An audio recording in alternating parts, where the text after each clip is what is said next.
కేటీఆర్ని అరెస్ట్ చేయడమే ధ్యేయంగా అధికార పార్టీ నేతలు కావచ్చు, ముఖ్యంగా రేవంత్ రెడ్డి అంటున్నారు. సో నిజంగా BRS working president KTR arrest అయితే పరిస్థితి ఏంటి? బీఆర్ఎస్ పార్టీ పరిస్థితి ఏంటి?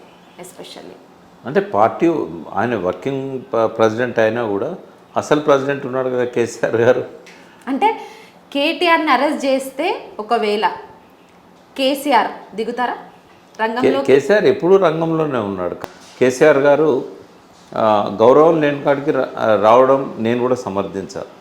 ముఖ్యమంత్రి ఆయనను అగౌరవపరుస్తున్నాడు ప్రతి దగ్గర. అది ఎందుకు చేస్తున్నాడు అంటే ఆయన రావద్దనే. అంటే ఇప్పుడు అసెంబ్లీకి రాకపోవడానికి కూడా ఇవే రీజన్సా? అసెంబ్లీకి రాకపోవడానికి ఇదే రీజను.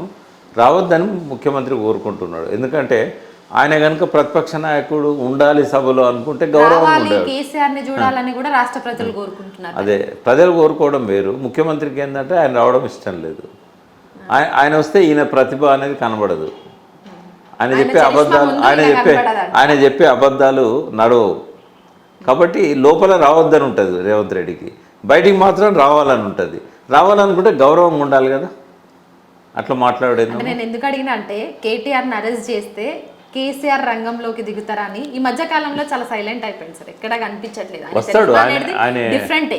కానీ ఈ మధ్య కాలంలో హరీష్ రావు కావచ్చు, ఎమ్మెల్సీ కవిత కావచ్చు, వీళ్ళిద్దరు చాలా స్పీడప్ పెంచారు వాళ్ళ వర్క్ విషయంలో, స్టేటస్ విషయంలో. వాళ్ళు ఏమైనా లీడ్ చేస్తారా పార్టీని అని? లేదు, ఆయన ఉన్నా కూడా వాళ్ళు ఎప్పుడు వాళ్ళ పని వాళ్ళు చేస్తారు. కేసీఆర్ ఓపెన్గా ఫీల్డ్లో ఉన్నా లేకున్నా అదేం పెద్ద తేడా రాదు. రేపు ఆయన వచ్చినాక మాత్రం వాళ్ళు సైలెంట్గా ఉంటారా? అది ఎప్పుడూ నడుస్తూనే ఉంటుంది. ఎవరి కార్యక్రమాలు వాళ్ళు చేస్తుంటారు. కేసీఆర్ ఏంటంటే ఒక 1 year పాటు సమయం ఇవ్వాలనుకున్నాడు రేవంత్ రెడ్డికి. చిన్న పిల్లోడు ఆయన ముందట, కార్యకర్త, ఆయన దగ్గర ఆయన టైం కోసం రోజుల కొద్దీ వెయిట్ చేసిన వ్యక్తి. ఆయన పార్టీలో చాలా చిన్న కార్యకర్త, జిల్లా స్థాయి నాయకుడు కూడా కాదు రేవంత్ రెడ్డి. అటువంటి మీద ఆయన ప్రతాపం చూపెట్టాల్సిన అవసరం లేదు. కానీ ఏంటంటే ఒక 1 year టైం ఇద్దాం, ప్రజలు ఎన్నుకున్నారు. ఊరికే మాటికి అడ్డుదలడం కరెక్ట్ కాదు అనుకున్నాడు ఆయన.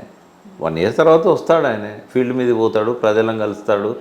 వచ్చిన తర్వాత ఆయన పద్ధతిలో ఆయన రాజకీయాలు నడుపుతాడు. కానీ కేటీఆర్ అరెస్ట్ అయినా కాకపోయినా బీఆర్ఎస్కు పెద్దగా పార్టీకి ఏమి నష్టం జరగదు. ఎందుకంటే ఒక్కరి మీద ఆధారపడ్డ పార్టీ కాదు అది. ఆయన కన్వీనర్ అయినా, ఆయన యాక్టింగ్ ప్రెసిడెంట్ అయినా కూడా ఆయన బయట ఉండడం వల్ల కొంత లాభం జరుగుతుంది. కానీ ఆయన బయట లేకపోవడం వల్ల నష్టమేం జరగదు.